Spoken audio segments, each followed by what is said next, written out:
What's up, everybody? Welcome back for another free guitar lesson. I'm James LaBrosse. Thanks for joining me. Today we're going to do something I love nerding out about, and that is creating solo chord melody guitar arrangements. Okay? So we're going to look at the tune Corcovado today, one of my favorite standards, bossa nova standards by the great Antonio Carlos Jobim from Brazil.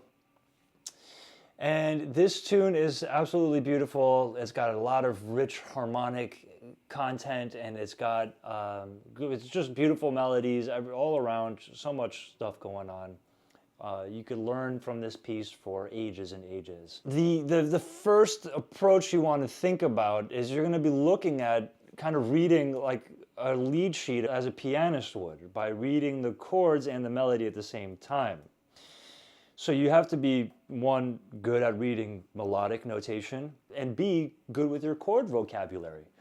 And then C, applying that into a rhythmic feel that makes sense, okay? So it could be either bossa nova, or you could swing it, or you could do something else with this. It's up to you. That's the creativity that you will be able to have. And if you're not a good reader, then you could just kind of take it one bar at a time, and that's totally fine, as you would with anything else, with a classical piece or anything like that. And so first what we're going to do is we're going to kind of look at the chord, okay? And what it says is D7 over A. Now, I like to play that as like an A minor 6, okay? So I have this kind of D7, 9 over A. Now, the melody is the next part. We're gonna have to see like what's going on in the melody. So we have, so that's E, D, E, D, E, D, E, okay? And so we wanna put that with our chord. So we gotta find a way that makes sense for a guitar player to make that. And simply what I made was that A minor 6, and I have my E on the top. And I'm going to go down to the D and occasionally play that chord where it should be played, and it gives like a rhythmic support. This is a very important part, is that the melody note in your chart has to be the highest note of your voicing. Okay, so if we have this, at the first chord, D7, that E has to be the highest note. I can't be playing like a D7 like this, with my E here, because the ear is going to hear that high note, this A, that's not the melody note, and you're going to think, oh, well, that's the melody note, but it's not, right? So we want to make sure that the melody note is the highest note of the voicing. Extremely important for this. Okay, next, I'm going to take my next chord. I got an A flat diminished, but the same melody is happening on the top. Okay, so I'm gonna have to find a way to play E, D, like that, like, right? But by playing this chord, right? So that's simple. I found that voicing. So that's the work that you're gonna have to do while doing these things. You're gonna have to find the voicing that works with it. It could be an inversion of the chord. It could be in a different position. It could be the same inversion, but just in a different position that gives you access to that note. And something else you want to really think about is the register, right? You want to make sure that you're not going too high, you're not going too low. You want to make sure that you look at the chart and you see like where it is in a nutshell, right? Register-wise, and you could accommodate that on the guitar. Now, luckily, this piece lends itself to guitar very well, so we're going to continue working with this one. So next chord, we got G minor 7, right? So we all know that this is a G minor 7. We could play it here, but here would give me another register, so I'm going to stay in this area.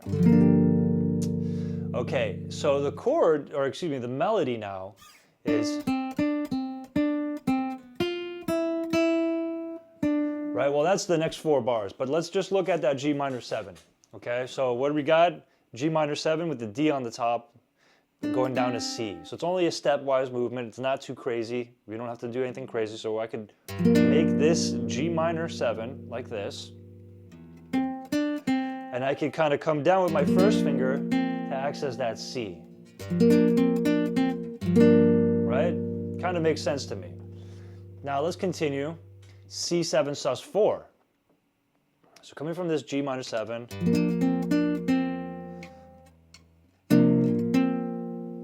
right? I could do that. I could play the sus4 like that. or I could go over here. But I'm gonna do it like that, almost as if like it's like the same. And I could play this bass note C while having that high F, and then going to this F diminished. So luckily I could play this F diminished like this,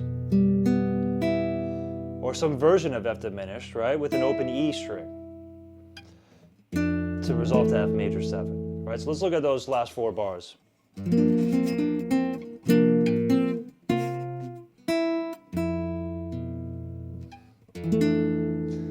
Right, so you're starting to see where you can kind of think with like two hands in one, right? We're kind of playing this as if a pianist would, right? For a pianist, it's very simple, right? The right hand would play the melody, left hand would play the chords, and that's what they're trained to do. So it's like, yeah, for them it's easy. For us guitar players, it becomes a bit of a challenge. Let's continue. All right, so we get this F minor 7 with the G on the top. So the G is the 9th. So if I think, okay, this is the 9th, I could think like, okay, well, what's my typical F minor 7 with the 9 on the top? Right? I could think like that. Right? So I'm going to go F minor 7 to F. Right? And then I got this nice, sometimes it happens, it's like it just lays on your lap like that, you know? Right? A B7, I could do this B7 like this and put the G on the top and bar it so I could have that F, right? Cool. So it's instances like this that makes this job so much easier. Next, I got an E minor chord, but the melody note is actually F on the top. So let's look at that. We're going to play just open like that. It's like a flat 9, but it's only temporary, so we don't have to like lean on this chord so long. Right? And then I could go to my A7, same melody. Right? Acting as the flat 13. Perfect. So let's listen to those last 4 bars. All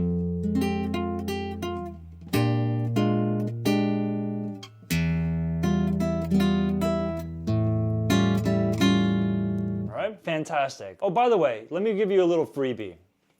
On that F minor 7, I like to do this personally myself like this.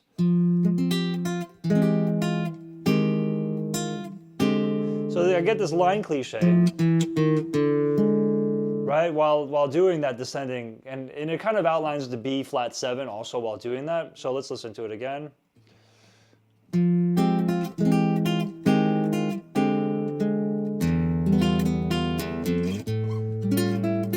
That's how I do this when I play this song.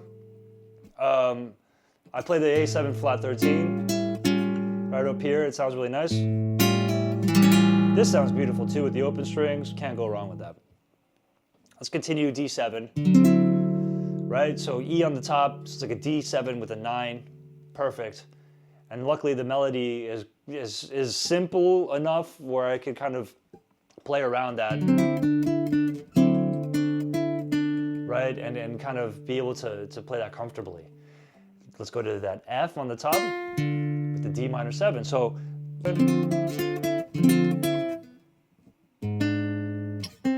Right, and I could play that for my A flat diminished. Cool, going into the B section, first 8 bars are repeated essentially. Okay, so let's play through those again.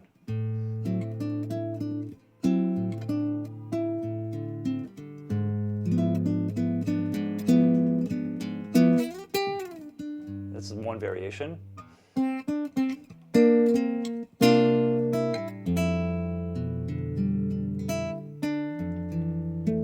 Okay, so right there I'm back at my F major 7, and I'm about to go to F minor 7 with a high C. So we're jumping from this D to the high C.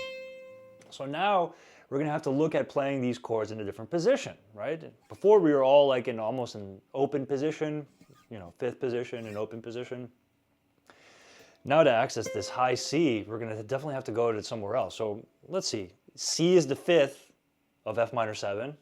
I could play an F minor 7 like this, right? And then now I'm going to use my pinky to access these higher notes.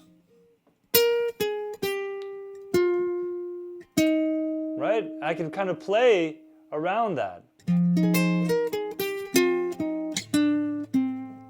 Right? at the E minor 7. Okay, so we're at, I'm getting ahead of myself here. So E minor 7, B is the 5th of the chord. How convenient. I could just play and descend. And I could play a nice A minor right here with my C being the 3rd. Okay, last 6 bars. Okay, so we're gonna go to this D minor 7. So again, with my pinky, I could just kind of play around that scale. Or like think like bar, like you know, my almost as if my first finger's a capo.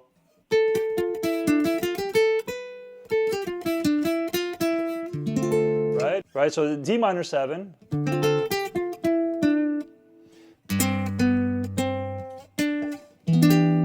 To the E minor 7, right? To the A. And then, so when there's like a tied note like that, you could just move to the next chord and pretend like it's being sustained, right? And you could still play that bass note or whatever, like that next chord, right, to give it that change. D minor 7 again.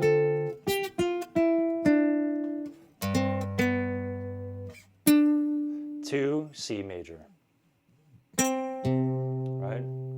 So it's the last time only. You get it at C. It's a weird ending on this tune. It actually goes like from this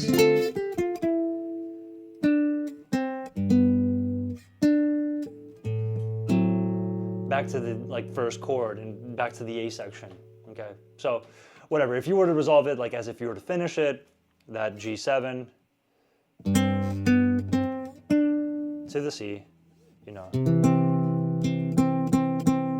Right? And some cool reharm examples or reharm approaches that you could use, right? You could go.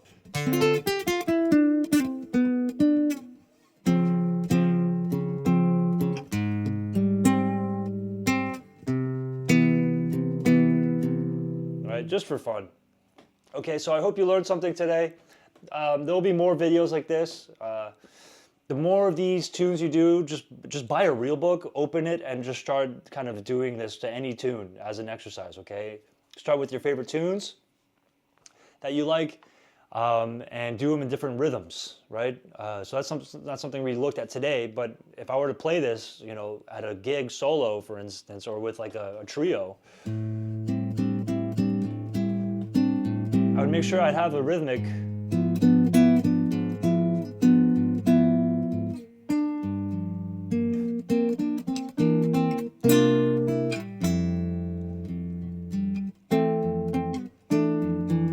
a rhythmic approach to this, okay? Otherwise, it's just going to be, you know, it's cool if you have the chords and the melody, but if you don't have the rhythm, then it doesn't even matter. Unless you're going to be doing rubato the rest of your life, you know? Nah. All right. Hope you all enjoyed. It was really fun. Stay tuned for more. Don't forget to like and subscribe. And thanks for joining me. And stay tuned for more videos. Peace.